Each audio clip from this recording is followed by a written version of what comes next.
S, வீடு, schools, hotels, store room இங்கெல்லாம் partition wall கட்டணும்னாலும் இப்போ பில்டிங் போனஸோட first choice Renocon Rapid Wall Panels. Aachi Masala. எந்த சமையலும் ருசி தேடும் ரகசியம் 20 ரூபாய். No compromise. உங்க சைடுலயும் எங்க சைடுலயும். It's a GT promise. GT Holidays, South India's #1 travel brand. விருப்பமில்லாத கல்யாணத்தை செய்து தவறு செய்தது திமுக தானே? வாஸ்தவம். சரி வச்சுக்கோங்க, வாதப்படி அப்புறம் எப்படி மியூச்சுவலா எப்படி பிரியறது? ஒரு ஆர்குமெண்ட் போய் அவங்க கிட்ட இல்லங்க நாங்க போறோம் சார், விருப்பம் இல்லன்னா கூட ஒரு கல்யாணம் ஒண்ணு பண்ணீங்கல்ல, அது வேண்டான்றாங்க நீங்க சார். நீங்க வேணாம்னா கூட கோர்ட்டுக்கு போய் ஒரு கட்டசியா பிரிவீங்க தானே? ஆமா, விருப்பம் இல்லாத கல்யாணம் பண்ணா கூட கோர்ட்டுக்கு போய் முறையா பிரிஞ்சிருங்க.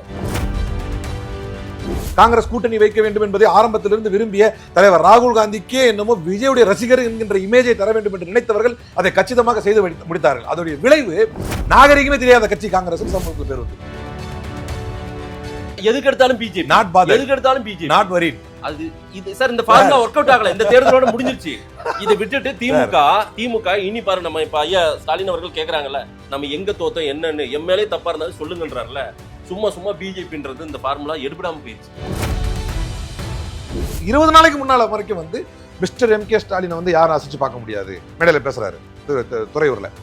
நீங்க பாஜகவுடைய அழுத்தங்களுக்கு அசைஞ்சு கொடுக்கக்கூடியவர் வந்து எம்.கே. ஸ்டாலின் கிடையாது. இவ்வளவு உறுதியா 15 நாளுக்கு மேல பேசிட்டு திடீர்னு எம்.கே. ஸ்டாலின் கட்சி தோத்துருச்சு அப்படின்னு ஜோசப் விஜய் கட்சிக்கு நான் மாறிடுவேன் அப்படின்னு மத்தவங்க மாறலாம். நான் பார்த்து வியந்த எங்கள் தலைவர் ராகுல் காந்தி மாறி என்னால் ஏற்க முடியல. திமுகவின் கூட்டணியில் இருக்கக்கூடிய மதசார்பற்ற சக்திகளை பிரித்து விட்டால் திமுகவை பலகீனப்படுத்தி விடலாம் என்பது இன்னைக்கு நேற்று இல்லை. நீங்க எடப்பாடி பழனிசாமியுடைய தேர்தல் யுத்தியை பார்த்தீங்கன்னாலே தெரிஞ்சிருக்கும். ஃபர்ஸ்ட் இந்த கூட்டணி உடஞ்சிரும் பேச ஆரம்பிச்சார். அதுக்கப்புறம் வந்து இந்த கூட்டணி லாயக்காவது வந்துருவாங்க வெளியே அப்படின்னாரு. அதுக்கப்புறம் கூட்டணி தலைவர்களை தான் டார்கெட் பண்ணி பேசிட்டே இருந்தார். காங்கிரஸ் செல்வ திறந்து சட்டையில வந்து ஒட்டு போட்டது இருக்குது அப்படின்னாரு. அதுக்கப்புறம் திருமாவளவன் அவர்களை இழிவுபடுத்தினாரு. அப்புறம் இந்த கூட்டணியின் மீது பாரதிய ஜனதா கட்சிக்கு எப்போதுமே ஒரு கண் உண்டு. 2 வருஷ குழந்தைக்கு இது தெரியாது. இவர்களை விட அரசியல் அனுபவம் மிக்க டிடிவி தினகரனை கதற வைக்க தெரியும். இது மாற்றம் இல்லை துர்நாற்றம்னு அவர் பேசுறவருக்கு அவருடைய கட்சி மேலே தூக்கிட்டு வர தெரியும். 2 வருஷ குழந்தை ஒரு முன்னாள் சிஎம் எடப்பாடி பழனிசாமி அவரை கதற வைக்க தெரியும். அவர் கட்சியில் 25 எம்எல்ஏ தூக்கிட்டு வர தெரியும். நீங்க கன்சல்ட் கொடுக்காம வந்துட்டாங்க அவங்க. சிவி சண்முகம் வந்து நம்ம விஜய் கூட போயிடலாம் அப்படின்னு பேசிட்டு இருந்தாரு. அது மட்டும் காதுல விடுவியா? நான் கேட்கறது புரியுதா? நீ ஏன்பா திமுக கூட்டணி இருந்து ஆளுங்களை பிரிச்சேன்னு கேள்வி கேட்டதுக்கு அவர்கிட்ட என்ன சொல்றாரு அவருன்னு சொன்னீங்க. நீங்க நாங்க இதை பண்ணலன்னா அங்க ஒரு பேச்சு நடந்துட்டு இருந்துச்சு. என்ன நடந்துகிட்டு இருந்துச்சு? திமுக கூட்டணி அது மட்டுமா நடந்துகிட்டு இருந்துச்சு? அதே டைம்ல தானே அதிமுக நடந்துகிட்டு இருந்துச்சு. சிவி சண்முகம் சொல்றாரு நாங்க விஜய் கிட்ட போயிடலாம் சொல்லிட்டு இருந்தோம். இது காதுல விடுவியா? யாதவ வருஷனாக்கு ஆதன் தமிழர்களுக்கு வணக்கம். பல்வேறு துறைகளில் ஆக சிறந்த ஆளுமைகளை சந்தித்து நாம் நேர்காணல் எடுத்து வருகிறோம். அந்த வகையில் நம்மோடு இணைந்திருக்கிறார் சமீபத்தில் காங்கிரஸ் கட்சியின் மீது கடுமையான அதிருப்தியை வெளிப்படுத்திவிட்டு திமுகவில் இணைந்த வழக்கறிஞர் ஹலீம் அல் புகாரி அவர்கள். அவரிடம் கேட்பதற்கு நிறைய இருக்கின்ற வாரங்கள் அவரிடமே கேட்போம். வணக்கம் ஹலீம் சார், எப்படி இருக்கீங்க? சிறப்பா இருக்கு. ஒரு நீண்ட இடைவெளிக்கு பிறகு உங்ககிட்ட இன்டர்வியூ உட்கார்றேன். என்னடா ஹலீம் அல் புகாரி காங்கிரஸ்ல இருந்து விலகி இப்ப திமுகவுக்கு போயிட்டாரா? உங்க மேல ஒரு பார்வை இருந்துச்சு, அதையும் நான் வைக்கிறேன். நீங்களாம் காங்கிரஸ்குள்ளேயே இருந்த ஒரு திமுக காரர் அப்படின்ற ஒரு பார்வை இப்போ சொல்றாங்க நிறைய பேர். ஒரு திமுக பாசம் உங்களுக்கு, அதாவது தான் சொந்த கட்சியவே மறந்துட்டீங்க அந்த மாதிரி இருந்தது. இன்னைக்கு மறுபடியும் போய் அங்கேயே சேர்ந்துட்டாருப்பா அப்படின்னு சொல்றாங்க. கேட்டா துரோகம் பண்ணிருச்சு காங்கிரஸ்ன்னு ஒரு குற்றச்சாட்டை வைக்கிறாரு அப்படின்றாங்க. இதுக்கு பதில்? நான் அவ்வளோ பெரிய தடித்த வார்த்தையை கூட நான் பயன்படுத்தினேன்னா எனக்கு தெரியல. நான் காங்கிரஸ் மீது சொல்கிறேன். காங்கிரஸ் துரோகம் பண்ணிருச்சு அப்படிங்கிற எக்ஸாக்ட் அந்த வார்த்தையை நான் அப்படி பயன்படுத்துவதை யோசிப்பேன் எப்போவுமே. அப்படி டக்குன்னு அப்படி பயன்படுத்த மாட்டேன். இப்போ நான் என்ன சொல்கிறேன்னா, இப்படி கூட வந்துடலாமே, நான் வேறு நீங்கள் கேட்குறப்பவே இப்படி சொல்லாமான்னு யோசித்தேன். இப்போ நான் வேறு சொல்கிறேன். எனக்கு இப்போ நீங்கள் கேட்குறப்ப தோணுதை விட்டுட்டு நான் வேறு ஒன்று சொல்கிறேன். திமுக பாசமானவரனே இருந்துட்டு போட்டோம், ஸ்லீப்பர் செல்லானவே இருந்துட்டு போட்டோம், திமுகவின் மீது அக்கறை கொண்டவராக இருந்துட்டு போட்டோம். நான் வைத்த குற்றச்சாட்டுக்கு பதில் என்ன? ஏன் வந்து ஒரு குறைந்தபட்ச நாகரிகத்தில் நம்ம போய் வந்து ஒரு தலைமையை சந்தித்து இந்த மாதிரி கூட்டணி சந்தித்தோம், எல்லாம் சரிதான், இப்போ விசிகாவும் போக போகுதுங்கிறாங்க. அவங்களுக்கும் அதே மினிஸ்டர் தராங்க, நமக்குன்னா 5ங்கிறதுனால 2 தராங்க, இவங்களுக்கு ஒன்று தர போகிறாங்க. எந்த சங்கடமும் யாரும் தெரிவிக்கலையே. அது அவங்க உரிமை தானே போகிறாங்க எல்லாருமே. அதை எப்படி போகிறாங்க? ஒரு ஸ்மூத்தாக ஒரு டிரான்ஸ்லேஷன் ஆகி போகிறாங்க இல்லையா? அப்படி இல்லாமல் ஏதோ பகையாளியை பார்த்தவரை போல நாம் வேதனைப்பட்டு தோல்வியில் துவண்டு கொண்டிருந்த போது நம்மை பார்த்து இவர்தான் இந்தியாவினுடைய பிரதமர் வேட்பாளர் இந்தியா கூட்டணிக்கு என்று ஓப்பனாக சொன்ன ஒரு நண்பரை, ஒரு கொள்கை சகோதரன் நீங்கள் சொன்னது, அவரை போய் இப்படி விட்டுட்டு ஏன் போனீங்க அப்படின்னு நான் ஒரு கொஸ்டின் வச்சேன்ல. ம். ஒன்று இது என்னுடைய இந்த பக்க கொஸ்டின். ரைட்டு. அதுக்கு நானுமே சில கருத்து சொல்றேன். இது அவங்க சொல்ற வாதத்தை வைக்கிறேன். வைங்க சேர்த்து வச்சிருங்க. இப்போ இது ஏன்னா காங்கிரஸ் பக்கம் ஏதோ நியாயம் இருப்பது போல எனக்கு தெரியுது. சொல்லுங்க. அப்போ அப்படி நான் உடனே கேட்டுருவோம். இல்ல சார், அவங்க உடன்படல சார். திமுகவோடு விருப்பம் காட்டவில்லை. திமுகவினரும் அனாயசமாக நிறைய பேர் பேசினாங்கல்ல தேர்தலுக்கு முன்னாலே பின்னாலே. தேர்தலுக்கு முன்பு. ஓகே. இது அப்பவே ஒட்டல, ஜெல் ஆகல. ஆமாவா? தேர்தலுக்கு முன்பு இழுத்து பிடிச்சது யாரு? கயிறை போட்டு கட்டினது அறிவாலயத்துல யாரு? யார் கட்டினா? அவங்களுக்குன்னு ஒரு ஆஸ்தான சில ஆட்களை வச்சிருக்காங்க. அவங்கள வச்சு இதை பண்ணிட்டாங்க. அவர் முடிவு பண்ணிட முடியுமா தேசிய கட்சியில? நடந்துச்சுல்ல. ராகுலுக்கு இது விருப்பம் இல்லைன்றது உங்களுக்கே தெரியுமே. சரி, அப்படின்னா போஸ்ட்போல் அலையன்ஸ் அவரே முடிவு பண்ணலாமே. அவருக்கு அவ்வளோ பவர் இருக்குன்னா. ப்ரீபோல் அலையன்ஸ் முடிவு பண்ணுற பவர் அவருக்கு இருக்குல்ல. போஸ்ட்போல் அலையன்ஸ் அவர் முடிவு பண்ணலையே, வேற ஆள் முடிவு பண்ணுறாங்களே எப்படி? சார் இதான் அதுக்கு பிறகுதான் ராகுல் டிசைடட் பண்ணதுன்றாங்க சார். அப்போ இது சரியா? எது இது சரியா? நம்ம வந்து அதற்கு முன்பே அவர் விருப்பப்படல இல்ல சார். அது சரியா? யாரு அது சரியாங்கிறேன். அதாவது ராகுல் காந்தி என்கின்ற ஒற்றை ஒரு ஹீரோவை மையப்படுத்தி தான் கட்சி. யதார்த்தம் அதுதான். ஆமா, ஸ்டாலின் அவர்கள் அவரை தானே பிரதமர் வேட்பாளர்னு சொன்னார். பெரிய ஒரு உயரத்துல வச்சு மோடிக்கு எதிரான ஒரு தலைவரா கரிஷ்மேட்டிக்கா அவரை தானே பாத்தீங்க. கேட்கறது புரியுதா? அந்த ஹீரோ நம்ம யாரை பார்க்குறோம்? மோடிக்கு நிகரான கரிஷ்மேட்டிக்கான லீடரு. அவரால் திமுக கூட போகக்கூடாதுன்னு சொன்ன அந்த முடிவை நிறைவேற்ற முடியலை அப்படிங்கிற வாதம் சரியா இருக்கா? நீங்க தானே சொல்றீங்க. அப்படி இல்லை, அது நடந்துருச்சு இல்ல. எங்க முதல்ல அதான் ஃபர்ஸ்ட் தான் நான் எப்படி சொல்றேன். அது ஏற்புடையதா இருக்கா? எனக்கு ஒரு காங்கிரஸ்காரனா என்னால் ஏற்புடையதா இல்லையா? இது எப்படி ஒரு விளையாட்டுத்தனமா இருக்குல்ல. இப்போ நான் அகைன் வேற இப்போ நீங்கள் சொன்னனால இதுக்கு ஒரு பதில இன்ஸ்டன்ட்டாக இதுக்கு சொல்லிட்டு, ஏன்னா ராகுல் வந்து முன்னாலே போகணும்னு நினைச்சாரு. அவர் விருப்பத்துக்கு மாறா தமிழ்நாட்டில் கூடிய தலைவர்கள் இழுத்து பிடிச்சாங்க. இதை கேட்கும் போதே காமெடியா இருக்கு. அவர் விருப்பத்துக்கு மாறா தமிழ்நாட்டில் தலைவர்கள் இழுத்து பிடிச்சாங்க. தேர்தல் முடிஞ்சோடனே விஜய் ஜெயிச்சாரு. இப்போ அவர் விருப்பத்துக்கு வந்த மாதிரி தமிழ்நாட்டு தலைவர்கள் இழுத்து பிடிக்க முடியல. இப்போ அவர் வந்து விருப்பத்துக்கு வந்தாருனால இதுவே ஒரு கட்சி தலைமையினுடைய பலகீனத்தை காட்டினாதா? அப்படி ஒருவேளை நான் ஒரு காங்கிரஸ்காரன் அதை ஏற்றுக்கிட்டேன்னா, ராகுலுக்கு பிடிக்காத ஒன்று நடந்துச்சு, அப்புறம் திரும்ப பிடிச்சது நடந்துச்சு. அப்போ 5 இடத்துக்கு பிரச்சாரத்துக்கு கொண்டாரு, பிடிக்காமே வந்தாரு. காங்கிரஸ் தொண்டர்கள் மனநிலை என்னன்னு அலிமல் புகாரிக்கு தெரியாதா? உங்களுக்கு தேர்தலுக்கு முன்பு சார் நான் தேர்தலுக்கு பின்பு அஃப்கோர்ஸ் நான் ரெண்டுமே ஒன்னே தான். காங்கிரஸ் தொண்டர் டிவிக்கோட போனோம். எல்லாருக்கும் ஆமா ஆமா சார், நாங்க தொண்டர் இல்லையா எங்களுக்கு இல்லாம இருந்துச்சு. நான் சொல்றது என்ன சார், நீங்க எல்லாம் திமுக பாசத்துல இருந்துட்டீங்க சார். நான் ஏத்துக்கிறேங்கிறேன். நான் சொல்றேன் சரி அப்படியே வச்சுக்கோங்க. நான் தொண்டரா இல்லையா? அதான் பிரச்சனை. நான் திமுக பாசத்தோட இருந்தேன் வச்சுக்கோங்க வாதப்படி. நான் காங்கிரஸ் தொண்டனா திமுக தொண்டனா? அந்த பாயிண்ட்க்கு வாங்க. நீங்க அதானே சொன்னீங்க. அன்னைக்கு காங்கிரஸ் தொண்டரா இருந்துகிட்டு திமுக பாசத்தை அதிகமா வெளிப்படுத்தி காங்கிரஸ் தொண்டரா எல்லாருமே ஃபெயில் ஆயிட்டீங்க. காங்கிரஸ் தொண்டரா இருந்துகிட்டு தாவேகா பாசத்தை அதிகமா வெளிப்படுத்திட்டு இருந்தவங்க கூட்டணிக்கு முன்னாலேயே போகணும்னு ராகுல் காந்தியை கன்வின்ஸ் பண்ண தவறிட்டாங்களா? அப்ப அது அவங்களோட ஃபெயிலியர் தானே சார். தாவேகா பாசம்ன்றது தொண்டர்கள் மனதிலே இருந்துச்சு. தொண்டர்களே ஆசைப்பட்டாங்க திமுகவோடு இனி டிராவல் பண்ணா நம்மளால இங்க ஒரு பெரிய சஸ்டைன் பண்ண முடியாது. கேக்குறது புரியுதா? நீங்க தொண்டர்னு சொன்னதுனால இப்ப நான் யாருன்னு நான் தொண்டர்களுக்கு வந்துட்டேன். நான் யாருன்னு கேட்டப்ப நாங்க எங்களை மாதிரி ஆட்கள் சேர்ந்தா மொத்தம் ஒரு 10 பேர்ல 8 பேர் டிவிக்கோடு போகணும்னு ஆசைப்பட்டது நல்லாவே தெரிஞ்சது. ஆமாவா இல்லையா? அப்புறம் எப்படி ஒரு கர்டசி கால் நம்ம வந்து ஒரு மியூச்சுவலா பிரிஞ்சிருக்கலாம் அப்படின்னு சொல்ற வாதமெல்லாம் எங்க அடிபட்டு போகுது? நீங்க இதெல்லாம் சொல்லிட்டு நான் ஒரே பாயிண்ட் முடிச்சிட்டேன். ஆளாளுக்கு ஒரு கருத்து இருக்கலாம். நம்ம இதுல போலாம், நம்ம அதுல போலாம் அப்படின்னு முடிவு இருக்கலாம். தலைமை என்று ஒரு முடிவு எடுத்தது. இப்போ நீங்கள் சொல்கிற வாதத்துக்கே நான் வர்றேன். இப்போ ப்ரீபோல் அலையன்ஸ்லேயே இல்லை நம்ம டிவிக்கோட தான் அப்படின்னு முடிவு எடுத்திருந்தா நம்ம என்ன பண்ணியிருப்போம்?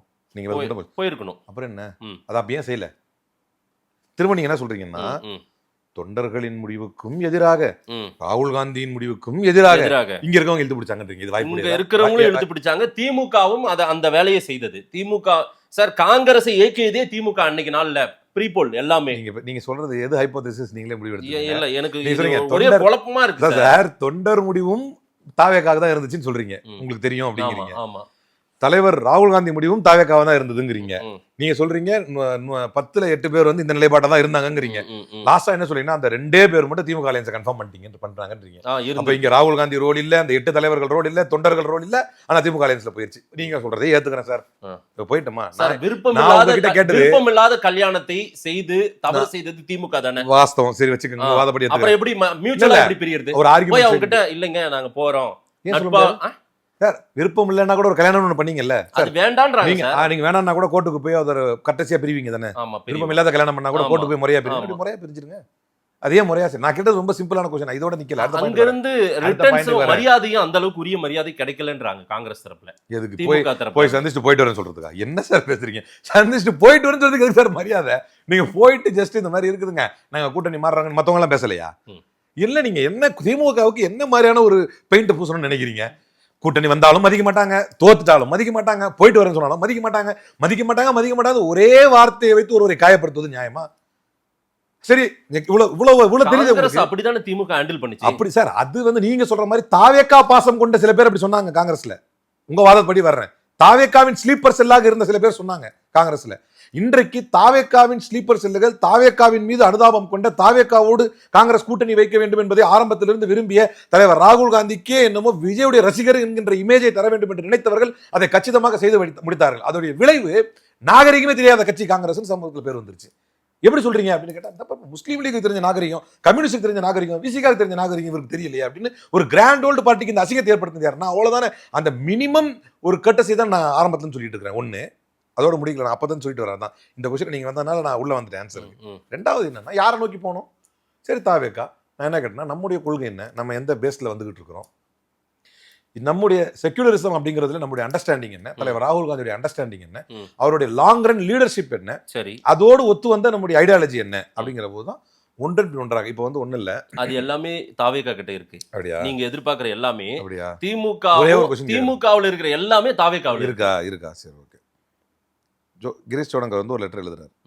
கம்யூனல் ஃபோர்ஸஸோட கைகோர்க்க மாட்டோம் அப்படிங்கிற உத்தரவாதத்தோடு தான் நாங்கள் அமைச்சரவைக்குள்ள நாங்கள் வந்து இதில் போகிறோம், ஐ மீன் கூட்டணிக்கு போகிறோம் அப்படின்னாரு. காமராஜ் யார் சார்? அவரு அதான வந்து தானா முன் வந்து ஆதரவு யார் சார்? அவரா வந்து எடுத்துக்குவாங்க அப்படியாது? இப்ப அவரா வந்து எடப்பாடி கொடுத்தா அக்செப்ட் பண்ணிக்கலாம், இல்ல அவரா வந்து பிஜேபி மேல ஒருத்தர் இருக்காருல்ல, அவர் நீக்கப்பட்ட பிறகாக டிடிவியால அமமுகவால நீக்கப்பட்ட பிறகாக தான் அவர் சட்டசபையில ஆதரவே கொடுக்குறேன்றாரு. கொஞ்சம் மெமரி ரிவைண்ட் பண்ணி யோசிச்சு பாருங்க சார். நீக்கப்பட்ட பின்னால ஆதரவு வாங்கினாங்களா, இல்ல காருக்குள்ள உட்கார வச்சு கையெழுத்து வாங்கினதை வீடியோ ரிலீஸ் பண்ணது யாரு? டிவிக்கே. அது எப்போ நீக்கப்பட்ட பின்னாலையா? யோசிச்சு பாருங்க, கொஞ்சம் ரிவைண்ட் பண்ணுங்க. கொஞ்சம் பதட்டத்துல முன்ன பின்ன நீங்க வந்து கான்டெக்ட் மறந்துட்டீங்கன்னு நினைக்கிறேன். நான் மறக்கல. அப்ப நான் சொல்றது கரெக்ட் தானே? எப்போ ரிலீஸ் பண்ணாங்க அந்த வீடியோவை? சரி சார், காணொலி சார், இது சரியா? எனக்கு இந்த கொஸ்டினுக்கு அப்புறம் போவோம். இது சரியா? ஒரு எம்எல்ஏவை நீங்க ஹார்ஸ் ரைடிங் பண்றீங்க எப்போ தெரியும்னா, அவனை அடைச்சி வச்சு, வித்தியாசம் தான், டெக்னிக்கலி பேசுறேன் நான். ஒரு ப்ராப்பரா பேசுறீங்கன்னா நீங்க டிடிவி தலைமைக்கு ஃபோன் பண்ணி நாங்க வர்றோம், அதாவது அமமுகவுக்கு ஃபோன் பண்ணி நாங்க வர்றோம், இதான முறை, ஃபோன் பண்ணி வர்றோம், அல்லது நீங்க லெட்டர் கொடுங்க, நாங்க ஒரு லெட்டர் தர்றோம், இப்படிதான் நடக்கும். ஹார்ஸ் ரைடிங் அங்கே எப்படி வித்தியாசப்படும் அப்படின்னா, தூக்கிட்டு போய் அடைச்சி வச்சுக்குவாங்க, அதுக்கான பணத்தை கொடுப்பாங்க, அதை பத்தி பேசுவாங்க, பேசிட்டு அதாவது பிரிக்கும் போது, அந்த கட்சியிலிருந்து பிரிக்கும் போது நீங்க சொல்லுங்க. நான் நியாயமான கேள்வி மட்டும் தான் கேட்கறேன். பண்ண தப்பு சொல்றீங்க. நியாயமா ஒரே ஒரு கொஸ்டின். காங்கிரஸ்ல எத்தனை வருஷம் இருந்தீங்க? ஒரு 7 வருஷமா இருந்தேன். 7 வருஷமா காங்கிரஸ் இந்த வேலையெல்லாம் பண்ணிருக்கு தெரியுமா? உங்க கட்சியே இந்த வேலையெல்லாம் ஹார்ஸ் ரைடிங், அதுக்குன்னே ஒருத்தரை வளர்த்து ஒரு பெரிய தலைவரா வச்சிருக்கீங்க. டிகே சிவகுமார். ஹார்ஸ் ரைடிங்க்கு மீனிங் புரிஞ்சுங்க சார். நான் சொல்றது பிற கட்சியிலிருந்து ஆளை எடுத்துட்டு வருது. நான் நம்ம கட்சி எம்எல்ஏக்களை தற்காத்துக் கொள்வதை பத்தி பேசல, அவர் அதைத்தான் செஞ்சிருக்காரு. தயவு செஞ்சு புரிஞ்சுக்கங்க. நான் ஹார்ஸ் ரைடிங்னு சொல்றது, அவங்க வெளியிட்டாங்களே வீடியோ, நீங்க ஒன்று ரொம்ப சிம்பிள் கான்டெக்ட். நான் இந்த ஒரு கொஸ்டின் மட்டும் நீங்க பதில் சொல்லிட்டீங்கன்னா, தாவேக்கா வந்து செக்யூலர் நியாயம் ஒத்துக்கிறேன். காருக்குள்ள இருந்து வீடியோ போடுறாரு, காருக்குள்ள இருந்து கையெழுத்து போடுறாரு. அந்த வீடியோ ரிலீஸ் பண்ணது யாரு? டிவிகே தரப்புல. இது என்னது, அந்த வீடியோல என்ன இருக்குது? சரி, ரிலீஸ் பண்ணிட்டாங்க, விட்டுருவோம், தொலையுது. அதுக்கப்புறம் ஒரு டிடிவி பக்கத்துல 2 பேட்டி கொடுத்தாரா இல்லையா? ஆமா. அப்ப அதை எப்படி புரிஞ்சுக்கிறது? இது வந்து ஜனநாயகத்துக்கு உட்படுமா? ஃபர்ஸ்ட் இது செகுலரிசமா? நான் இப்ப அடுத்த பாயிண்ட்டுக்கு வரேன். இது ரெண்டையும் விட்டுருங்க. ஹார்ஸ் ரைடிங் சப்ஜெக்ட் மறந்துடுவோம். கையெழுத்து போட்ட நிலையில் was there any explicit declaration from AMMK அல்லது காமராஜ், நான் வந்து இந்தியாவிலிருந்து வெளியே வந்துட்டேன் அப்படி ஏதாவது நம்மளுக்கு தகவல் தரப்பட்டுச்சா? இல்ல. இந்த இடத்துல காங்கிரஸ் போட்ட கூட்டணி ஒப்பந்தம் முடிஞ்சு போச்சு, முடிஞ்சிருச்சு. இக்கரைக்கு அக்கறை பச்சைன்ற மாதிரி அந்த பக்கம். அப்ப பிஜேபியில போயிருங்க. நான் சொல்ற கேளுங்க. திமுக அதிமுக 2 பேரும் சேர்ந்து டீல் பேசிட்டு இருக்காங்கன்றதெல்லாம் இவங்களுக்கு தெரிஞ்சுதான் அடுத்த வேலைகளை இவங்களும் ஸ்டார்ட் பண்றாங்க இவங்க தரப்புலயும். சரி, வாஸ்தவம் ரைட்டுங்களா? சரி, ரைட், ஓகே. இவங்களுக்கு அவங்க சலைச்சவங்க கிடையாதுன்ற மாதிரி இந்த வேலையெல்லாம் நடந்துனுக்குது. நேத்து ஆதவ அர்ஜுனா அமைச்சர் அதான் சொல்றாரு, ஏகப்பட்ட வேலையை பண்ணிட்டு இருக்காங்க, இதெல்லாம் தெரிஞ்சுதான் இதெல்லாம் நடந்துட்டு இருக்குது, நாங்க அதற்கு பிறகுதான் நாங்க ஒவ்வொரு வேலையா பண்ணிட்டு இருக்கோம், ஆதரவு கடிதம் கொடுத்தோம் அப்படின்றாங்க அவங்க. இதுல ஏதோ அவங்க புதுசுதான் ரைட்டு, மாற்று சக்தி தான் ரைட்டு, இது ஏதோ ஒரு பெரிய குற்றம் பண்ணிட்ட மாதிரி, தேச விரோதம் மாதிரி நீங்க பேசுறீங்க. இந்தியாவில் எந்த மாநிலத்திலும் நடக்காத ஒண்ணா என்ன, நீங்க பார்க்காத ஒண்ணா என்ன? முடிச்சிங்களா? நான் சொல்லுவேன். இப்போ திமுக அதிமுக கூட்டணி வைக்குது சார். ஏன்னா இதை பேசினாதான் புரியும். திமுக அதிமுக கூட்டணி வைக்குது சார். அதிமுகவை டெக்ளேர் பண்ணிட்டு என்டிஏலேருந்து நீங்கள் வெளியே வந்துட்டீங்க, டெக்ளேர் பண்ணிட்டு வந்தால் ஒரு எம்எல்ஏ தான் போகும் அந்த பக்கம். ஆமாம், டெக்ளேர் பண்ணிட்டு தான் வந்து சேர போகிறாங்க. இதுதான் இவங்க திருமாவளவனுடைய இன்டர்வியூ முதற்கொண்டு இதுதான். இது எப்படி நடக்கும்? இது ஹார்ஸ் ரைடிங் கிடையாது சார், இது அலையன்ஸு. நான் உங்களுக்கு நீங்கள் லாபகமாக எதை கொண்டு போய் மறைக்கிறீங்கன்னா, ஆதவர்ஜுனா சொன்னதை கொண்டு ஆதவர்ஜுனா இன்னொன்று சொன்னார். நீங்கள் அவருடைய அரசியல் அறிவை மேற்கோள் காட்டி பேசாதா இருந்தால், நேற்று புதிய தலைமுறை நீட்டாக போகிறா அவர் பேசுகிறார். அதிமுகவின் எம்எல்ஏக்கள் CV சண்முகம் தரப்பு யாரை ஆதரிக்க வேண்டும் என்பது அந்தந்த எம்எல்ஏக்களின் முடிவான். இதுக்கு பதில் சொல்லுங்க. நீங்க ஆதவர்ஜனா மேற்கோள் கட்டி காட்டுறதுனால நேற்று ஆதவர்ஜனா சொல்றாரு, மரியாதைக்குரிய அமைச்சர் ஆதவர்ஜனா என்ன சொல்றாருன்னா, சிவி சண்முகம் தரப்பு எம்எல்ஏக்கள் இருக்காங்கல்ல, அவர்கள் யாரை ஆதரிக்க வேண்டும் என்பது அந்தந்த எம்எல்ஏக்களுடைய முடிவான். இது சரியா தப்பா? இது மட்டும் சொல்லுங்க. இந்த வாதம் சரியா தப்பா? ப்ளீஸ் சொல்லுங்க சார். ஒரு சிறுத்தன்மை சார், நான் just நான் நான் சொல்லிடுறேன் சார். நீங்க ஒரு லாயர், உங்ககிட்ட வாதிட்டு நான் ஜெயிக்க முடியாது. அப்படிலாம் கிடையாது சார். வேறவங்க டயலாக். Right, okay sir. சிறத்தன்மையற்ற ஒரு நிலை, சிங்கிள் லார்ஜஸ்ட் தான் கிடைச்சிருக்கு. ஒரு பலமான ஒரு கவர்மெண்ட் உட்கார வச்சாகணும் இப்போ. இல்லைன்னா ஆளுநர் ஆட்சி வந்துடும், குடியரசுத் தலைவர் ஆட்சி வந்துடும். நான் அதுக்கும் வரேன். ரைட், அப்படி இருக்கிற இருங்க சார், இண்டிவிஜுவல் எம்எல்ஏஸ் கூட இந்த மாதிரி முடிவு எடுக்கலாம் சார். எடுத்திருக்காங்க சார், பல கட்சியில நடந்திருக்கா இல்லையா சார்? நான் கேட்கறது, நாங்க செய்யறது அக்கிரமம் தான், அநியாயம் தான். இதெல்லாம் ஒரு அக்கிரமம் அநியாயம் எல்லாம் இல்லைங்க. பேச விடுங்க சார், இதெல்லாம் அக்கிரமம் அநியாயம் கிடையாது. பேச விடுங்க சார். நான் சொல்றத அப்படியாவது சொல்லிட்டு போங்க. நீங்க என்ன சொல்றீங்கன்னா அதில் தவறு இல்லைங்கிறாரு. இப்ப நீங்க அதை பதில் சொல்லாம விட்டதுனால நானே படுத்த பாயிண்ட்டுக்கு வர்றேன். ஒரு வாதத்திற்கு தாவேக்காவுடைய 60 எம்எல்ஏக்களை வாங்கி அல்லது பெற்று அல்லது நிபந்தனை இல்லாத ஆதரவை பெற்று திமுக ஆட்சி அமைத்திருந்தால் இதே வாதத்தை ஆதரவுனா சொல்லுவாரா? எல்லாம் யதார்த்தம் தானே, எல்லாமே சாதாரணம் தானே. நீங்க சொல்ற மாதிரி எல்லாம் நடக்கிறது தானே. சர்வைவல் ஆஃப் த ஃபிட்டஸ்ட்டுங்க. மைக்கை நீட்டுறாங்க ஆதரவு. உங்க எம்எல்ஏக்கள் 60 பேர் போயிட்டாங்களே, அந்த எம்எல்ஏக்கள் யாரை ஆதரிக்க வேண்டும் அவருடைய முடிவு. இதே மாதிரி சொல்லுவாரா? இப்போ நீங்க சொல்ற மாதிரி நடக்காததா, இது பொதுவாக நடக்கிறது தான், அதனால புதிய அரசை அமைக்கிறது திமுக ஆதரவு என்று சொல்லுவாரா சார்? இப்போ நான் அகைன் பாயிண்ட் முதல் நாள் உங்க தலைவர் முன்னாள் முதலமைச்சர் ஐயா ஸ்டாலின், இப்போ உங்க தலைவர் என்ன சொல்றாரு? பெரும்பான்மை வந்துட்டாங்க, அவங்க வந்து சிங்கிள் லார்ஜஸ்டா இருக்காங்க, நாங்க எதிர்கட்சியா உட்கார்ந்து மக்கள் பணி ஆற்ற போறோம், ஓகேங்களா? அவங்க ஆட்சி அமைக்கட்டும்னு வெளிநடப்பெல்லாம் கூட நடந்துருச்சு, சட்டசபையில் எல்லாமே பண்ணிட்டீங்கல்ல. அதற்கு பிறகும் திரைமறைவில் இந்த வேலையெல்லாம் நடந்துட்டு இருக்கிறத எப்படி இதை வந்து ஜனநாயக மக்கள் ஓட்டு போட்டு அவங்க தான் வேணும்னு ஓட்டு போட்டாங்கல்ல சார், அடுத்து இந்த வேலையெல்லாம் எப்படி சார் ரசிப்பாங்க? ஆர்கியூமெண்ட் சேர்க்கு தான் உங்க பாயிண்ட் நான் ஏற்றுக்கிட்டேன். ஃபர்ஸ்ட் இங்கே பாருங்க, இப்போ நான் கேட்டது கன்ஃபார்மாக நடந்திருக்கக்கூடிய சம்பவங்கள், சீன் பை சீன் சீக்வன்சஸ் இதெல்லாம் நடந்திருக்கு சார். திருமாவளவன் ஒப்புதல் வாக்குமூலம் மாதிரி கொடுத்துட்டாரு, பேட்டியில் எல்லாத்தையும் சொல்லிட்டாரு. இதில் சம்மந்தப்பட்ட ஒரு திருமாவளவனா நல்லா கேளுங்க. நான் தயவு செஞ்சு ஒரு கொஸ்டினுக்கு எக்ஸாக்ட் ஆன்சர் நீங்கள் தர மாட்டேங்கிறீங்க. இதில் ஆமாம் இங்கே பாருங்க, இதில் சம்மந்தப்பட்ட ஒரு திருமாவளவனா திமுக அதிமுக அவங்கள யாராவது ஊர்ஜிதப்படுத்தினாங்களா? இதை விஜயின் தூண்டுதலால், நல்லா கேளுங்க, விஜயின் தூண்டுதலால் விஜய் போய் சந்தித்து சோஃபா கொடுத்து சிவி சண்முகம், அந்த பாயிண்ட் ரொம்ப முக்கியமாக கவனிக்கணும். நீங்கள் எல்லாரையும் சந்திக்கிறார். நீ இந்த த்ரூஅவுட் திஸ் இந்த பொலிட்டிக்கல் ப்ராசஸ்ல இதையே யாரும் கேள்வி கேட்கலன்னு தெரியல, எல்லாரையும் சந்திச்சாரு. சார் சோஃபா எல்லாம் அது அவங்க உட்கார்றாரு. சார் அத கேட்கல சார், சோஃபா யா கேள்வி கேட்கல நான் சொல்லல. நான் அடுத்த பாயிண்ட்க்கு வரேன். இல்ல நான் சோஃபா இல்ல, நான் சோஃபா கேள்வி கேட்கலன்னு கேட்க வரல. சுட்டி காட்றீங்க. சரி விட்டுருங்க சார், உங்களுக்கு சோஃபானாலே பிடிக்கல யாருக்கும், விட்டுருங்க. இப்போ நான் என்ன சொல்றேன், எல்லாரையும் போய் சந்திச்சார். சரி, எல்லா தலைவர்களையும் சந்திச்சாரா? ஆமா. சீமான கூட போய் சந்திச்சார். ஒரு எம்எல்ஏ கூட இல்ல, அவரை போய் சந்திச்சார். எடப்பாடியை சந்திச்சாரா? எல்லாம் ஒரு கட்டேஸ் விசிட் தானே, சந்திச்சாரா? இல்ல. அப்போ அங்கேயே அவருடைய நேர்மை அடி வாங்கி போயிருச்சா? அதை முடியாமல் அந்த கட்சியிலேருந்து பிரிஞ்சு வந்து ஒரு குரூப்பை சந்திக்கிறார்.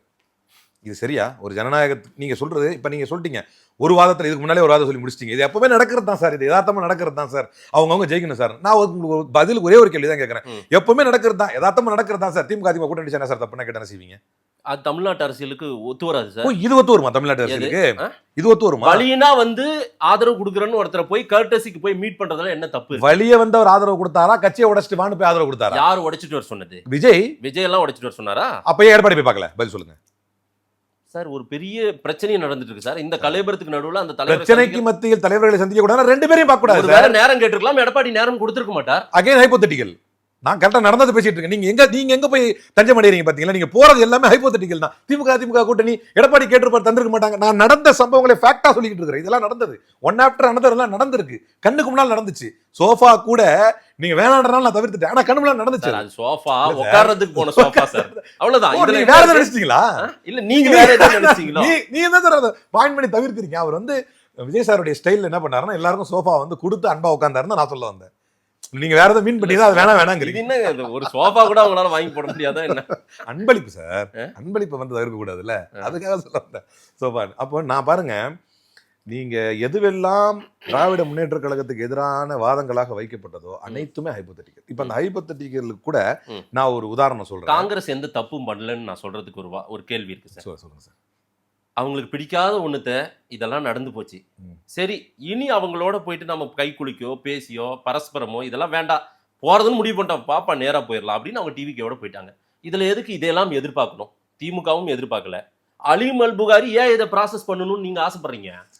அப்படி என்ன மரியாதை கொடுக்கணும்? அவங்க தான் வேண்டாம், ஏங்க உங்க உறவே வேணாங்க விட்டுருங்கன்னு அவங்க இப்போ ஒரு பெரிய கூட்டமே கெஞ்சிருக்குது. ஓகேங்களா? பெரிய கூட்டமே சொல்லி இருக்குது, பல முறை பல வார்த்தைகள்ல பல விஷயங்கள்ல சொல்லி அனுப்பியிருக்காங்க, அறிவாலயத்துக்கு பேசியிருக்காங்க. கேட்காம அவங்கள வலுக்கட்டாம கயிறு கட்டி இழுத்து வச்சதுனால இன்னைக்கு அவங்க வந்து மரியாதை தெரியாம, உங்க வார்த்தைக்கு வர மரியாதை தெரியாம கிளம்பிட்டாங்க. அப்புறம் எதுக்கு அதை போய் இது ஒரு மாண்பான்றது? இவ்வளவு தூரம் கொஸ்டின் கேட்டு லாஸ்டா ஒரு பாயிண்ட் சொல்லிட்டீங்க. நாங்க அப்படிதான் அவங்க மரியாதை தெரியாம தான் போவாங்க. இல்ல சார், அங்க அந்த மரியாதை கிடைக்கலன்றாங்க, காங்கிரஸ்கான மரியாதை. சார், ஜெயிச்ச 5ல 4 காங்கிரஸ் இண்டிவிஜுவலா பர்ஃபார்மன்ஸ் பண்ற இடம், சரிங்களா? 4 பர்ஃபார்மன்ஸ் பண்ற இடம், அவங்க எப்பவுமே ஜெயிக்கிற இடம். எல்லாம் உங்க கட்சி தான், பழைய கட்சி, உங்களுக்கு தெரியாதா என்ன? 4 இடம். இன்னொன்னு திமுக மேலூர்ல எனக்கு தெரிஞ்சு அங்க திமுக பர்ஃபார்மன்ஸே பெருசா கிடையாது. அதுவும் காங்கிரஸ் அது காங்கிரஸ் ஆமா இண்டிவிஜுவலா ஒரு விஸ்வநாதன் ஜெயிச்சாரு இண்டிவிஜுவலா.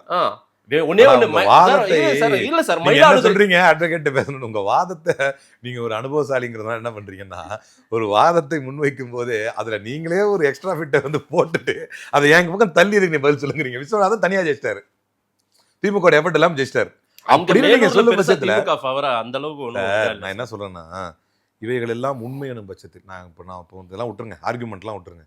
நான் ரொம்ப நியாயத்தை தான் சார் கேட்குறேன், நான் ரொம்ப அடிப்படை நியாயத்தை கேட்குறேன். வரலாற்றில் இது நீங்கள் நான் இதுவரை நான் வெளியேறியதற்கான காரணங்கள் சொல்லப்பட்டதில் வேற ஒரு கோணத்தை நீங்கள் பார்க்கல அப்படின்னு நான் நினைக்கிறேன். கவனிக்க மறந்துருக்கலாம். நான் என்ன சொல்றேன்னா, நாம் வந்து தலைவர் ராகுல் காந்தி ஒரு ஸ்டேட்ஸ்மேனாக பார்க்குறோம், அவரை வந்து ஒரு ஜென்டில்மேனாக பார்க்குறோம். இது வரைக்கும் எத்தனை தோல்விகள் வந்தாலும் நான் வந்து மெயினாக நான் கட்சியில் சேர்றப்ப வந்து எனக்கு இஃப் ஐம் நாட் ராங் ஒரு மாநிலம் 2 மாநிலத்தை ஆட்சி இருந்தது. இன்றைக்கி 4-5 கிட்ட நெருங்கி இருக்கு. It's quite good improvement. அப்போ நம்ம வந்து கர்நாடகா தேர்தலில் ஜெயிச்ச போது ஸ்வீட் கொடுத்தா ஞாபகம் ரோட்டில் மறிச்சினாங்க. அப்போ இதெல்லாம் என்னன்னா, அதுக்கப்புறம் நிறைய தோல்விகள் இருக்குது, நிறைய மாநிலம் இருந்த ஆட்சியை இழந்த சப்ஜெக்ட்லாம் நடந்துச்சு. அப்போல்லாம் கூட விவாத களங்களுக்கு ரொம்ப தைரியமாக போவேன். ஏன்னா ஒரு உறுதியான நம்பிக்கை என்னன்னா, தேர்தல் வெற்றி தோல்விகளை தாண்டிய ஒரு தலைமை இருக்குது அப்படின்னு நம்ம நம்பணும். இந்த சம்பவம் இருக்குல்ல, இப்ப நீங்க நீ ஏன் ஒரு குற்றச்சாட்டு வைக்கிற என்ன கேக்குறீங்க இல்லையா? நான் எனக்கான பதில தான் சொல்றேன். ஏன்னா நான் எனக்கான பதில சொல்றப்ப நீங்க தொண்டர்கள் அப்படின்னு சொல்லி ஒரு சப்ஜெக்ட் கொண்டு வந்து வைக்கிறீங்க, அதுவும் ஹைபோதசிஸ் தான். அது பல தொண்டர்கள் உண்மை சார். அப்படி பாத்தீங்கன்னா என்கிட்ட தொடர்பு கொண்டு நிறைய பேர் போய் வாட்ஸ்அப் ஓபன் பண்ணி காட்ட வாப்ப அடைமலையான கொட்டும். திமுகவோடு நம்ம அலைன்ஸ்ல இருக்கிறது தான் நல்லது. சரி, நீங்க செய்த முடிவு சரி என்று எனக்கு ஆதரவு தெரிவிக்கிற இப்ப காட்டவா? திருச்சியில இருந்து ஒரு சகோதரர் பேசுறாரு, இப்ப காட்டவா? திருச்சி வேலுச்சாமி சொல்றத நான் எடுத்து வைக்கிட்டா? எத்தனை நீங்க என்ன செய்றீங்கன்னா, நீங்க திருச்சின்னு சொன்னதுனால நான் அவரை நீங்க என்ன சொல்றீங்கன்னா, அப்படி தொண்டர்கள் மனநிலையிலிருந்து முழுக்க அப்படிதான் இருந்ததுன்ற வாதத்தை 2-3 முறை வைத்ததுனால தான் இந்த வாதத்தை சொல்றேன். அப்படியும் இல்லை, நம்ம இதுதான் இருந்திருக்கணும், இதுதான் சரி, இது எப்படி அரசியல்ல சரி வராது, இது வரலாற்று பிழையா மாறிடும், நம்மளுக்கு அசிங்கமாகும் அடுத்த கட்டங்கள்ல. சரிப்பா, வெற்றி தோல்வி நீங்க என்ன ஒரு பாயிண்ட்டுக்கு திரும்ப வந்தீங்க பாத்தீங்களா? ஜெயிக்கிறது தானே சார் முறை, இதெல்லாம் யார் செய்யல, நீங்க செய்யல இப்படிங்கிறது என்ன ஆகும்னா, கடைசியில இது லாங் ரன்ல எங்க போய் முடியும் தெரியுமா? பாரதிய ஜனதா கட்சி என்னென்ன ஜனநாயக விதிமீறல்களை செய்யும் போதெல்லாம் இது வந்து முறை கிடையாது, இது வந்து சரி கிடையாது, இது ஜனநாயகத்துக்கு அழகு இல்லை அப்படின்னு நம்ம பேசணும்ல, அந்த தார்மீக உரிமையை நம்ம கொஞ்சம் கொஞ்சமா இழந்துட்டு வந்துடுவோம். நான் வந்து அப்படி ஒரு லீடர், நான் வந்து தலைவர், அதுதான் சொன்ன இன்னொரு கோணம். நான் பார்க்குற ஒரு தலைவர் ராகுல் காந்தி வந்து வெற்றி தோல்வியை வைத்து அவர் முடிவு பண்ணல, மெயின் வெற்றியை வச்சு முடிவு பண்ணல. தோல்விகள் வந்தாலும் தோண்டு போக மாட்டாரு. ஒரு வாட்டி பிரசாந்த் கிஷோர் கூட சொன்னார், அரசியல் களத்தில் ராகுல் காந்தி சந்தித்ததை போல 2 தோல்வியை நரேந்திர மோடி சந்தித்தால் அரசியல் களத்தை போயிடுவாரு அப்படின்னு பிரசாந்த் கிஷோர் வந்து ஒரு வார்த்தையை சொன்னார் ஒரு வாட்டி. இதான் நம்மளுக்கு உத்வேகத்தை கொடுத்தது. காரணம் என்னன்னா, தோல்விகளை கடந்த ஒரு தலைவர். அந்த ஒற்றை வெற்றியில வந்து திடீர்னு, அதாவது 20 நாளைக்கு முன்னால வரைக்கும் வந்து மிஸ்டர் M.K. ஸ்டாலினை வந்து யாரும் அசைச்சு பார்க்க முடியாது. மேடையில் பேசுறாரு துறையூர்ல, நீங்க பாஜகவுடைய அழுத்தங்களுக்கு அசைஞ்சு கொடுக்கக்கூடியவர் வந்து M.K. ஸ்டாலின் கிடையாதுன்னு இவ்வளவு உறுதியா 15 நாளுக்கு முன்னால பேசிட்டு, திடீர்னு M.K. ஸ்டாலின் கட்சி தோத்துருச்சு அப்படின்னு ஜோசப் விஜய் கட்சிக்கு நான் மாறிடுவேன் அப்படின்னு மத்தவங்க மாறலாம். நான் பார்த்து வியந்த எங்கள் தலைவர் ராகுல் காந்தி மாறியது என்னால் ஏத்துக்க முடியல. ஆரம்பத்துல இருந்தே ராகுலுக்கு திமுக கூட்டணியை விரும்பல. நீங்க திரும்ப எங்க வரீங்க? உங்க பர்சனல் ராகுல் என்கின்ற தனிநபருடைய மனதில் என்ன ஓடியது என்பது ராகுல் என்கின்ற தனிநபருக்கு மட்டும் தான் தெரியும். இதான உண்மை. அவர் மனதில் என்ன ஓடியது என்பது ராகுல் என்கிற தனிநபர். கட்சியா நீங்க எதை பாப்பீங்கன்னா, எடுத்து அறிவிக்கப்பட்ட முடிவை தானே பாப்பீங்க. இதாவது சரியா? ராகுல் வாய்ஸா நான் யாரை பாக்குறேன்னா, கொஞ்சம் இருங்க நான் சொல்லிடுறேன். ராகுலுடைய மனநிலையாதான் இங்க பிரவீன் சக்கரவர்த்தி பேசினதா இருக்கட்டும், அதே போல கிறிஸ் ஜோடங்கருடைய வாய்ஸா இருக்கட்டும், ஜோதிமணி, மாணிக்கம் தாக்கூர், இவங்க எல்லாருமே ராகுல் மனநிலையை இங்கு வெளிப்படுத்தினார்கள்ன்றதுதான் பல தேதி அங்கதான் கரெக்டா மெர்ஜ் ஆகுது. நீங்க சொல்றது உண்மையா கூட இருந்துட்டு, நான் ஒரு காங்கிரஸ்ல எனக்கு ராகுல் காந்தி நேரடியா தெரியுமான்னா தெரியாது. எனக்கு உங்களை நல்லா தெரியும். இல்லை சார், நான் சொல்றது கேளுங்க. கிரீஷ் ஜோடங்கரன் எனக்கு நேரடியாக தெரியுமான்னா எனக்கு தெரியாது. பெரிய அளவில் இந்த தலைவர்கள்லாம் எனக்கு தொடர்பு தெரியாது. நான் ஒரு லேமேனாக சொல்கிறேன். இப்போ எனக்கு என்னென்னா, கட்சி எடுத்து அறிவிக்கின்ற முடிவு தானே எனக்கு முடிவு. ஆமாம், முடிவு என்னவா இருந்துச்சு? திமுக கூட்டணி தானே இருந்துச்சு. முடிவு கல்யாணம் சார், மறுபடியும் திரும்ப இதெல்லாம் நீங்கள் என்ன பேசுறீங்கன்னா, அதெல்லாம் மேல்மட்ட தலைவர்கள் நீங்கள் சொல்கிற மாதிரி கூட இருக்கலாம். நான் ஒரு வாதத்துக்கு உங்களுக்கு அக்செப்ட் பண்ணிக்கிறேன். நான் எந்த பாயிண்ட்ல வந்தேங்கிறத நீங்கள் விட்டுட்டீங்க. திரும்ப நான் என்ன சொன்னேன்னா, ராகுல் மனதில் என்ன ஓடியது, ராகுல் பூட்டி அறைகளுக்குள் உட்கார்ந்து தன்னுடைய உற்ற சகாக்கள்கிட்ட என்ன பேசினாரு அதெல்லாம் ஒரு கடைநிலை தொண்டனு தெரியாது. எடுத்து அறிவிக்கப்படக்கூடிய முடிவு மட்டும்தான் ஒரு தொண்டனாகி எனக்கு தெரியும். எடுத்து அறிவிக்கப்பட்ட முடிவு திமுகவின் கூட்டணி என்பதுதான். அதுல கரெக்டா பயணிச்சோம். 10 நாளைக்கு முன்னால வந்து என் தலைவர் வந்து ஒருத்தர் நல்லா பாராட்டி இவரை போல யாரும் இல்ல அசைக்க முடியாதுங்கிறார். 10 நாள் முடிஞ்ச உடனே மூஞ்சி கூட திரும்பி பார்க்காம போறார். எந்த அளவுக்கு போறாரு அப்படின்னா அடுத்து வர்றேனே இவங்க வரல, அறிவாலயத்தை மரியாதை தரல, இதெல்லாம் கூட வச்சுக்கிங்க. ட்வீட் போடுறாரு, ஓட் சோரினாலதான் வந்து வெஸ்ட் பெங்கால் தோத்துது, மம்தா பானர்ஜியுடைய தோல்விக்கு வந்து ரொம்ப வருத்தப்படுறேன்னு. ஒரு குறைந்தபட்சம் நம்ம கூட்டணியில் தானே இது இருந்துச்சு. ஒரு ட்வீட் போடுறது கூட அறிவாலயம் அவமானப்படுத்திருமா அவங்கள? ஒரு ட்வீட் போட்டு இந்த தோல்வி ஓகே நடந்துருச்சு, ஒன்னும் பிரச்சனை இல்லை சொன்னாங்க. பேசலையே, ட்வீட் போட்டாரா? நீங்க திரும்ப ஹைபோதேசிஸா போறீங்க. பேசினதா சொன்னாங்க, கேள்விப்பட்டோம். நான் டைரக்டா சொல்றேன், அது உங்களுக்கு தெரியும் சார். திரும்பவும் சொல்றேன், உங்களுக்கு தெரியும், கிறிஸ்டோடங்கிறது தெரியும், ஜோதிமணிக்கு தெரிஞ்சதெல்லாம் அரசியல் இல்ல. அதெல்லாம் உங்களுக்கான அரசியல், மேல்மட்ட அரசியல். எங்களை மாதிரி தொண்டர்களுக்கான அரசியல் பேசுங்க. நான் பார்த்து என்ன தெரிஞ்சுக்கிட்டேன், எனக்கு முடிவெடுத்து அறிவிச்ச கூட்டணி தான் எனக்கு தெரியும். ட்விட்டர்ல அவர் போட்டதான் நான் பார்க்க முடியும். இப்ப நான் வந்து கூட்டணியை எதிர்த்தேன். இப்ப இந்த முடிவு வந்து தப்புன்னு நான் சொன்னேன். இப்ப எனக்கும் வந்து நீங்க சொன்ன மாதிரி முக்கியமான ஒரு பாயிண்ட்டுக்கு வரேன் பாருங்க. எனக்கு நான் அடிக்கடி இதை மேற்கோள் காட்ட விரும்புவேன். நீங்க ராகுல் காந்தியை சந்திக்க முடியும், நீங்க சொல்ற மாதிரி தலைவர்கள், நீங்க சொல்ற அதே தலைவர்கள் ராகுல்களை சந்திக்க முடியும். முடிவை மாற்றுவதற்காக அவரை இம்ப்ரெஸ் பண்ண முடியும், அவர்கிட்ட போய் பேச முடியும். அங்கேயும் பேசிட்டு பொதுத்தளத்தையும் போடுறீங்க. ஆனா என்ன மாதிரி ஆட்கள் ராகுல் காந்தியை பேச முடியாது. உங்க 2ஆம் கட்ட தலைவர் நீங்க ராகுல் காந்தியை பேசுறீங்களே, உங்களே வந்து அடிக்கடி பார்க்க முடியாது, பேச முடியாது. உங்க டைம் நீங்க கொடுப்பீங்களான்னு தெரியாது. எங்களுக்கே முடிவு அறிவிச்சாதான் தெரியும். நானே உட்காந்து வெயிட் பண்ணிட்டு இருக்கிறேன். கிரீஷ் சோடங்கர் போடுறாரு டிவிக்கோட கூட்டணின்னு, அதுக்கப்புறம் தான் நான் கருத்தை பொதுத்தளத்தை தெரிவிக்கிறேன். எனக்கு நடவடிக்கை உங்களுக்கு ஒண்ணு இல்லையா சார்? அப்ப நான் இது ஜனநாயகமா? எங்களெல்லாம் கூப்பிட்டு கேட்குறீங்களா கருத்து? ஒரு கருத்து கேளுங்க. எல்லாம் நீங்க சொல்லுங்க சார். பெரும்பான்மை நான் என்ன கேட்கறேன் தெரியுமா? நான் யூத் காங்கிரஸ் இருக்கிறேன், எலெக்டட் ரெப்ரஸன்டேட்டிவ், ஒரு 22,000 ஓட்டுகிட்ட வாங்கியிருக்கிறேன். என் கூட இன்னொரு 47 பேர் கிட்ட ஜெனரல் செக்ரட்டரியா இருக்கிறாங்க. நான் ஒரு 3வது இடத்துல இருக்கிறேன் இந்த ஜெனரல் செக்ரட்டரி ஓட்டு லிஸ்ட்ல. அப்போ இருக்கிற நிர்வாகிகள் ஒரு 100-150 பேர் இருப்பாங்க. துணைத் தலைவர்கள் ஒரு 10-20 பேர் இருக்காங்க. ஜெனரல் செக்ரட்டரி ஒரு 47-50 பேர் இருக்காங்க. இவங்க எல்லாரையும் கூட்டி இந்த மாதிரி கருத்து இருக்கு. ஆனால் 90 பேர் டிவி கேக் கூட்டு போடுறான் சார். உங்க வாதத்துக்கே வர்றேன், டிவி கேக் போகணும்னு சொல்றான். வாதம் இல்ல, அதுதான் உண்மையாவே. 95 சார் போதுமா சார்? மனசு திருப்தி ஆயிடுச்சா? 95 பேர் போட்டான் சார் டிவி கேக்.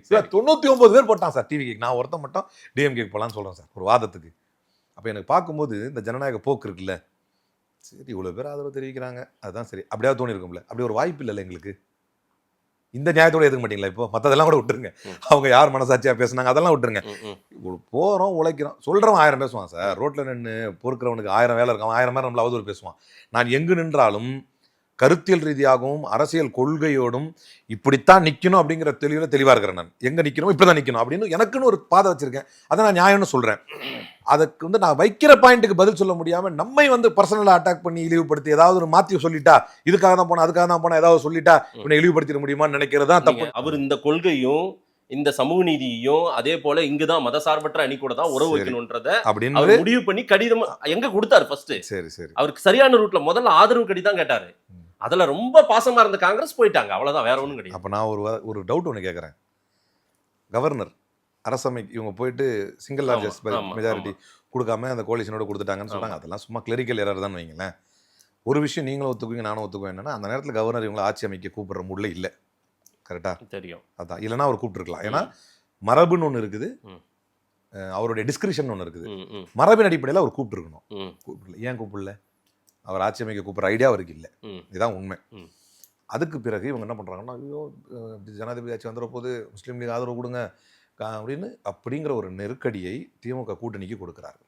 அகைன் பாருங்க, இவர்கள் செய்யக்கூடிய எல்லா தப்புக்கும் எங்க எவன் 42 பேர் நீ கூட்டம் நடத்தின, நீ வந்த, நீ நேரத்துக்கு வரல, அதனால தான் திமுக தான் காரணம்.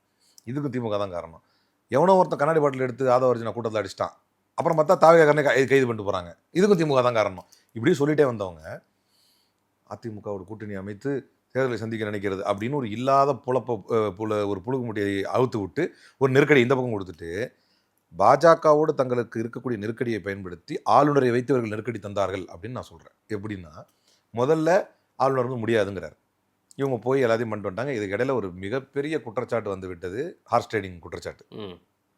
ஆதாரப்பூர்வமாக வீடியோ ஆதாரத்தோடு ஆளுநர்கள் இருக்குது. இப்போது மற்ற மாநிலங்களில் ஹார்ஸ் ட்ரேடிங், இந்த குதிரை பேரத்தை குற்றச்சாட்டு மற்ற மாநிலங்கள் இப்போ மட்டும் இல்லை, கடந்த காலங்களில் நரசிம்மராவ் வரைக்கும் அந்த இஷ்யூ இருக்கு. நரசிம்மராவ் தண்டிக்கவும் பட்டிருக்காரு அதுக்காக. அப்போ அந்த ஹார்ஸ் ட்ரேடிங்கை வைத்து ஆளுநரால் நிறுத்தி இருக்க முடியுமா முடியாதா என்றால் முடியும். ஏன் நிறுத்தாமல் ஆட்சி அமைக்க விட்டார் இவங்களை? அப்பவும் தர்மப்படி, அதாவது மரபுப்படி கூப்பிட்டுருக்கணும். கூப்பிடாம பர்சனல் இன்ட்ரெஸ்ட் தான் அவங்களை துரத்தி விட்டார், போங்க போங்கன்னு. ம். இதான் உண்மை. ஐ மீன் பிஜேபியுடைய ஏவுதலின்படி சொன்னாருங்கிறது தான் யார் ஏற்காவிட்டாலும் உண்மை. அந்த ஆளுநர் கொஞ்ச நேரம் கழிச்சு ஒரு அப்படி இப்படின்னு சுற்றி, ஐயோ ஆளுநராட்சி வருது, திமுக பாருங்க என்ன பார்க்குறாங்க, எங்களை தோக்கடிக்க பார்க்குறாங்க அப்படி இப்படின்னு சொல்லி ஒரு மறைமுகமான நெருக்கடி. மீண்டும் இதுக்கு திமுக தான் காரணம், இதுக்கு திமுக தான் காரணம்னு இப்போ திமுக தலைவர் என்ன முடிவுக்கு வருவார், எப்பா இதுக்கு நாங்கள் காரணம் இல்லை, எங்களுக்கு இது சம்மந்தமே இல்லை, நீங்கள் போங்க வேணாம் அப்படின்னு ஒரு கட்டாயத்தை, ஒரு நெருக்கடியை ஏற்படுத்தி இவர்கள் செய்தது. எண்ட் ஆஃப் இதுக்கு வரேன், கன்க்ளூஷனுக்கு வர்றேன். திமுகவின் கூட்டணியில் இருக்கக்கூடிய மதசார்பற்ற சக்திகளை பிரித்து விட்டால் திமுகவை பலகீனப்படுத்தி விடலாம் என்பது இன்னைக்கு நேற்று இல்லை. நீங்கள் எடப்பாடி பழனிசாமியுடைய தேர்தல் யுத்தியை பார்த்தீங்கன்னாலே தெரிஞ்சிருக்கும். ஃபஸ்ட்டு இந்த கூட்டணி உடஞ்சிரும் பேச ஆரம்பித்தார். அதுக்கப்புறம் வந்து இந்த கூட்டணி லாயக்காவது வந்துருவாங்க வெளியே அப்படின்னார். அதுக்கப்புறம் கூட்டணி தலைவர்களை தான் டார்கெட் பண்ணி பேசிட்டே இருந்தார். காங்கிரஸ் செல்வ பிறந்த சட்டையில் வந்து ஒட்டு போட்டது இருக்குது அப்படின்னாரு. அதுக்கப்புறம் திருமாவளவன் அவர்களை இழிவுபடுத்தினார். அப்புறம் ஒரு இந்த கூட்டணியின் மீது பாரதிய ஜனதா கட்சிக்கு எப்போதுமே ஒரு கண்ணுண்டு. இந்த கூட்டணியை சிதைக்க வேண்டும் என்பதற்காக இப்படி ஒரு மேண்டேட்டில் வந்த விஜயை வைத்து உடனே ஒரு கணக்கு போடுறாங்க. ஆளுநர் நீ உடனே ஸ்டாப் பண்ணுங்க. ஸ்டாப் பண்ண என்ன பண்ணுவாங்க இவங்க, மக்கள் மனத்திலே இது போனால் எங்களுக்கு பெரும்பான்மை வேணும் அப்படின்னு சொன்னால் திமுக கூட்டணியில் இருக்கக்கூடிய ஆட்களை மொத்தம் கூப்பிடு. ஏங்க நான் என்ன சொல்றேன்னா, அப்படி இல்லை நீங்க ஒரு வாதத்துக்கு மறுக்கிறீங்கன்னு வைங்களேன், ஒரு வாதத்துக்கு நீங்க மறுத்தா நல்லா இருந்திருக்கும். சார் இந்த அளவுக்கு தேரி எல்லாம் அவங்களுக்கு தெரியாது சார். அவங்களே புது கட்சி சார், 2 வருஷம் குழந்தை சார், 2 வருஷ குழந்தை. நீங்க ஏதோ அவங்க ஏதோ தந்திர அரசியல் நாசுக்கா இந்த மாதிரி எல்லாம் ஆளுநர் சொன்னதும் இந்த மாதிரி வேலையெல்லாம், ஐயோ ஆளுநர் ஆட்சி வந்துடக்கூடாது, குடியரசுத் தலைவர் ஆட்சி வந்துடக்கூடாது, இப்படி எல்லாம் ஃபார்முலா தெரியாதுல. 2 வருஷ குழந்தைக்கு இது தெரியாது. இவர்களை விட அரசியல் அனுபவம் மிக்க டிடிவி தினகரனை கதற வைக்க தெரியும். இது மாற்றம் இல்லை துர்நாற்றம்னு அவர் பேசுறவருக்கு அவருடைய கட்சி மேலே தூக்கிட்டு வர தெரியும். 1 2 வருஷ குழந்தை ஒரு முன்னாள் சிஎம் எடப்பாடி பழனிசாமி, அவரை கதற வைக்க தெரியும். அவர் கட்சியில் 25 எம்எல்ஏ தூக்கிட்டு வர தெரியும். சார் நீங்க கன்சல்ட் கொடுக்காம வந்துட்டாங்க அவங்க. இல்ல நீங்க கன்சல்ட் நீங்க போய் எதுக்கு சார் பாத்தீங்க சார்? மக்கள் யாருக்கு அங்கீகாரம் கொடுத்திருக்காங்க? சிங்கிள் லார்ஜஸ்டா அவங்க ஆட்சி அமைக்கணுமா வேண்டாவா? அமைக்கணும், முறைதான். வேற என்ன பண்றது? அவங்க ஆதரவு தான் கேட்டாகணும். நான் உங்களை கேட்ட கேள்வி அது இல்ல சார். என் டவுட் அது இல்ல. ஆளுநர் ஆரம்பத்தில் தெரிந்து கொண்டே மறுத்தார் என்பது உங்களுக்கு மாற்று கருத்து, எனக்கு மாற்று கருத்து இல்லை. சிங்கிள் லார்ஜஸ்ட் பண்ணி கூப்பிட்டு இருக்கணும். அதன் பிறகு தெரிந்து கொண்டே மறுத்த ஆளுநர் பின்னர் ஏன் ஏற்றுக்கொண்டார்? அங்க ஒரு பாயிண்ட் ஒன்று இருக்கு. ஏன்னா அவர்கிட்ட ரெட்டியா டிடி தினகரன் கொடுத்த கம்ப்ளைண்ட் இருக்கு, ஆர் ஸ்டேடிங் கம்ப்ளைண்ட். அவர் நிறுத்தியிருக்க முடியுமான்னா சட்டப்படியே நிறுத்தியிருக்க முடியும். சரி, இங்க மரபுக்கு எதிராகவே வேண்டாம் என்று சொன்னவர் எல்லாரும் கொதிச்சாங்க, எல்லாரும் தான் கொதிச்சாங்க. நம்மளுக்குமே வந்து முறை அதுதானே, கூப்பிட்டு தானே கொடுக்கணும். தலைவரும் அறிக்கை கொடுத்தாரு, எல்லாம் ஒரு சரிதான். ஆனா இங்கதான் ஒரு குரூஷியல் பாயிண்ட் இருக்குது. இந்த இடத்தில் தான் திராவிட முன்னேற்ற கழகம் என்கின்ற ஒரு கொள்கையின் தூணாக நிற்கக்கூடிய கட்சியை, அதனுடைய பலம் என்பது அனைவரையும் ஒருங்கிணைத்து செல்வது, அந்த கூட்டணி கட்சிகளோடு நிற்பது. அதுல முதல்ல காங்கிரஸை உடைச்சாச்சு தாவேகா கிட்ட இருந்து. இப்ப காங்கிரஸ் போனதோட மிச்சம் இருக்கக்கூடிய கூட்டணி கட்சிகளை உடைத்தால் மட்டும்தான் புரோஜனப்படும் பாஜகவுக்கு. திமுகவை பலகீனப்படுத்தணும். இதுக்கு புரோஜனப்படுறதுக்கு என்ன செய்யணும் அப்படின்னா, ரொம்ப இதெல்லாம் நேச்சுரல் ஆலிஸ். பிஜேபி வேற, டிவிகே வேற. நீங்க அந்த புள்ளியில வாங்க. பிஜேபியின் ஆசையை ஒன்றும் டிவிகேவோ விஜயோ நிறைவேற்றவில்லை. அவருடைய ஆசையை நிறைவேற்றிக் கொள்ள அவங்க ஆதரவு கேட்டிருக்காரு. அப்படி வச்சுக்கோங்க, புரியுதா? இல்ல நான் அப்படி வச்சுக்க மாட்டேன். ஆனா நீ சொல்லிடுங்க, அடுத்த பாயிண்ட் போங்க. நான் அதை வச்சுக்காம அதுக்கு ஒரு பாயிண்ட் சொல்றேன். இல்ல சார், அவர் ஆட்சி அமைக்கணுமா வேண்டாவா? மக்கள் அவருக்கு தான் பெரிய அளவுக்கு லார்ஜஸ்ட் கொடுத்துட்டாங்க. இப்ப வேற யார்கிட்ட சார் அவர் ஆதரவு கேட்க முடியும்? என்ன சார் பேசுறீங்க? நான் வரேன், எங்க யார்கிட்ட கேட்கல. பிஜேபி கூட்டணி என்டிஏ வேணான்ட்டார் சார். அப்படியா? ஆமா, நிர்மல் குமார் அதான் சொன்னார். சிவி சண்முகம் யாரு? சிவி சண்முகம் அவங்க கடைசியா வந்த ஃபேக்ஷன் சார். அது வந்து அந்த ஒரு கூட்டம் வந்து தனியா வரன்றாங்க. அப்புறமா நீங்க என்ன சொல்றீங்கன்னா, திமுக அதிமுக கூட்டணி செல்ல இருந்ததை காது கொடுத்து கேட்ட ஆதவர்ஜனாவுடைய காதில் சிவி சண்முகம் வந்து நம்ம விஜய் கூட போயிடலாம் அப்படின்னு பேசிக்கிட்டு இருந்தாரு. அது மட்டும் காதில் விழுவலையா? நான் கேட்கறது புரியுதா? நீ ஏன்பா திமுக கூட்டணி ஆளுங்களை பிரிச்சேன்னு கேள்வி கேட்டதுக்கு அவர்கிட்ட என்ன சொல்றாரு அவருன்னு சொன்னீங்க. நீங்க நாங்க இதை பண்ணலன்னா அங்க ஒரு பேச்சு நடந்துட்டு இருந்துச்சு. என்ன நடந்துகிட்டு இருந்துச்சு? திமுக அதிமுக கூட்டணி அது மட்டுமா நடந்துகிட்டு இருந்துச்சு? அதே டைம்ல தானே அதிமுக நடந்துகிட்டு இருந்துச்சு. சிவி சண்முகம் சொல்றாரு நாங்க விஜய் கிட்ட போயிடலாம் சொல்லிட்டு இருந்தோம். இது காதில் விழுவலையா ஆதவர்ஜனாக்கு? அது விழுந்துச்சு, இது விழுவலையா? சார் இதெல்லாம் வந்து ட்ரிக்கு. விஜய் என்பவர் பிஜேபி ஆட்டி வைக்கக்கூடிய பொம்மை. இன்றைக்கு மிக தெளிவாக பாஜகவிற்கு ஒரு பெரிய வாய்ப்பு. நான் கேட்ட ஒரு கேள்வி நீங்க என்ன டவுட் கேள்வி கூட இல்லை. டவுட் திமுக ஃபுல் டைம் திமுக போனதுனால உங்களுக்கு அந்த பிஜேபி போபியா வந்துருச்சு. Thank you sir. எப்ப பார் பிஜேபி, எதுக்கு எடுத்தாலும் BJP. I feel proud about it. Thank you. It's a privilege. It's a compliment. இதனால தான் நம்ம தோத்தோம் sir. I take it as a compliment. I take it as a compliment. இதனால தான் திமுக தோத்துச்சு. Never worried. எதுக்கு எடுத்தாலும் பிஜேபி. Not bothered. எதுக்கு எடுத்தாலும் BJP. Not worried. அது இது சார், இந்த ஃபார்முலா ஒர்க் அவுட் ஆகல. இந்த தேர்தலோட முடிஞ்சிருச்சு. இதை விட்டுட்டு திமுக இனி பாரு, நம்ம இப்ப ஐயா ஸ்டாலின் அவர்கள் கேக்குறாங்கல்ல, நம்ம எங்க தோத்தோம் என்னன்னு, எம்எல்ஏ தப்பா இருந்தாலும் சொல்லுங்கன்றாருல. சும்மா பிஜேபின்றது இந்த ஃபார்முலா எடுபடாம போயிருச்சு. சொல்லட்டுமா? அது நீர்த்து போச்சு சார். நீங்க இப்ப 2 விஷயம் சொன்னீங்க சார். இந்த ரெண்டாவது இது அதுக்கு முன்னாடி ஒன்று சொன்னீங்க, அவர் வேற பிஜேபி வேற சார் அப்படின்னீங்க. அவர் விஜயை பத்தி சொல்றப்ப சரியா, அவர் வேற பிஜேபி வேற என்றால் திருப்பரங்குன்றம் இஷ்யூல ஏன் கருத்து இது வரைக்கும் சொல்லலை? அவருக்கு ஒரு பார்வை இருக்கு சார். அவர் என்ன கருத்து பார்வை? முக்கியமா என்ன? முக்கியம்ல ஆ? முக்கியம்ல சார் அந்த ஒரு பார்வையிலேயே அந்த ஒரு கருத்து சொல்லாமல் இருந்ததே அவர் பிஜேபியா? ரைட் விட்டுறலாம். கிறிஸ்தவர் மீது தொடர் தாக்குதல் அவர் கட்சி ஆரம்பிச்ச உடனே நடந்துச்சு. இந்த ஆமா நடந்தது. கிறிஸ்மஸ்ல கருத்து சொன்னாரா, கண்டனம் தெரிவிச்சாரா? அதுக்கும் இல்லை, அதுக்கும் பதில் சொல்ல வேண்டியதில்லை. சரி விட்டுருங்க சார். அவர் படம் தானே ஜனநாயகன். ஆமா அதை தடை செய்ய அதை நிறுத்தி வச்சிருந்தது சிபிஎஃப்சி தானே. ம். ஏதாவது சொன்னாரா? பேசியிருக்காரு. என்ன பேசியிருக்காரு? பேசியிருக்காரு.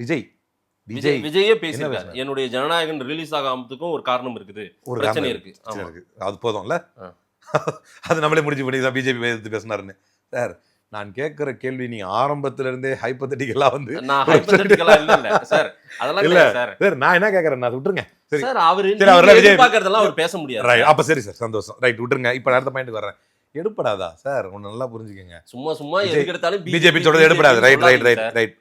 கொள்கைவாதிகளும் சிந்தனைவாதிகளும் மீண்டும் திமுக தான் ஆள வேண்டும் என்று முடிவு செய்து வாக்களித்ததுடைய விளைவுதான் மிக பலத்தோடு எதிர்க்கட்சியாக அமர்ந்திருக்கிறோம்.